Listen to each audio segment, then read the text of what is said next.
जो मरणासन्न है, जो मरने वाला है, उसकी मुक्ति का उपाय क्या है?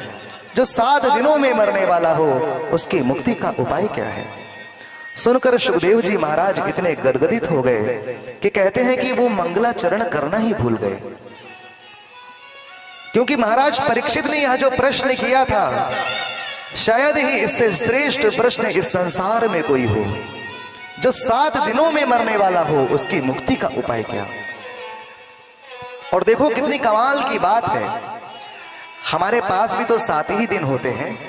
जोड़िए, सोमवार, मंगलवार, बुधवार, बृहस्पतिवार, शुक्रवार, शनिवार, रविवार।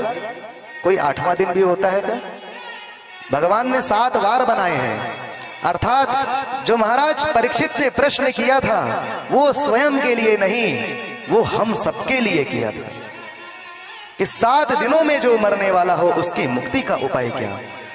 इन्हीं 7 दिनों में हम जन्म लेते हैं, इन्हीं 7 दिनों में मृत्यु हो जाती है। जब यह प्रश्न सुखदेव जी ने सुना तो इतने गदगदित हो गए कि मंगलाचरण करना ही भूल गए, डायरेक्ट कथा शुरू कर दी। देखो, गुरुजनों के पास जाओ, संत महापुरुषों के पास जाओ तो ऐसे ही प्रश्न करो कि पूछने वाले का भी कल्याण हो, बताने वाले का भी कल्याण हो, और जो इन दोनों की बातों को सुन रहा हो उसका भी कल्याण हो। और हम कैसे प्रश्न पूछते हैं? ना हमारा कल्याण, ना बताने वाले का, और जो सुन रहा हो उसका भी नहीं। प्रश्न ऐसे पूछो जिसमें तीनों का कल्याण छिपा हो। पूज्य सुखदेव जी महाराज ने महाराज परीक्षित की बड़ी प्रशंसा की और कहने लग गए, परीक्षित धन्य हो तुम और धन्य है तुम्हारा प्रश्न। वर्यानेश ते प्रश्नः कृतो लोकहितं नृपः आत्मवित्त सम्मतः पुंसा श्रोतव्यादिषु यः परः।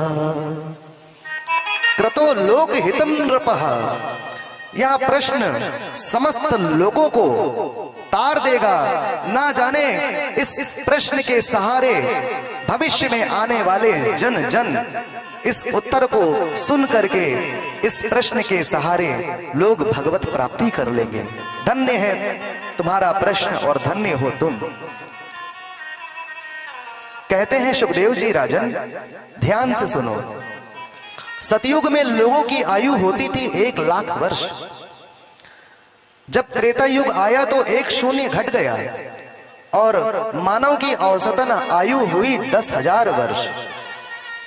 जब त्रेता युग गया, द्वापर आया तो 1 शून्य और घट गया और मानव की औसतन आयु 1000 वर्ष की हो गई। कहते हैं कि जब द्वापर युग भी चला गया, कलयुग आ गया तो 1 शून्य और घट गया और मानव की औसतन आयु मात्र 100 वर्ष। और उसमें भी 100 वर्ष कौन जीता है?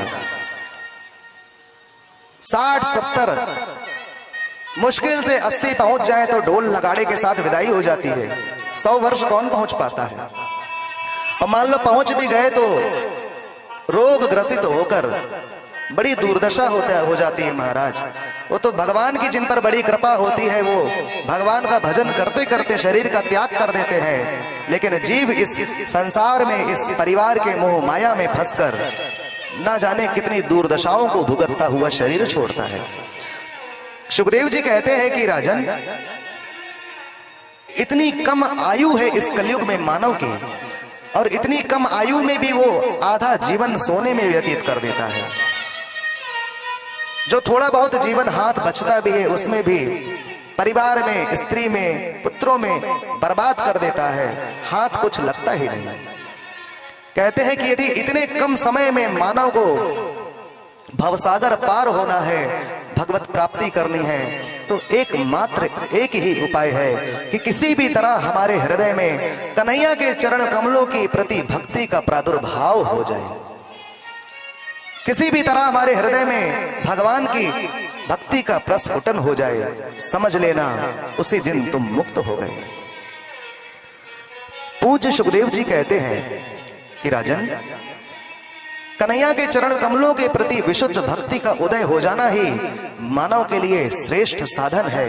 वही इस मानव को भवसागर पार करा।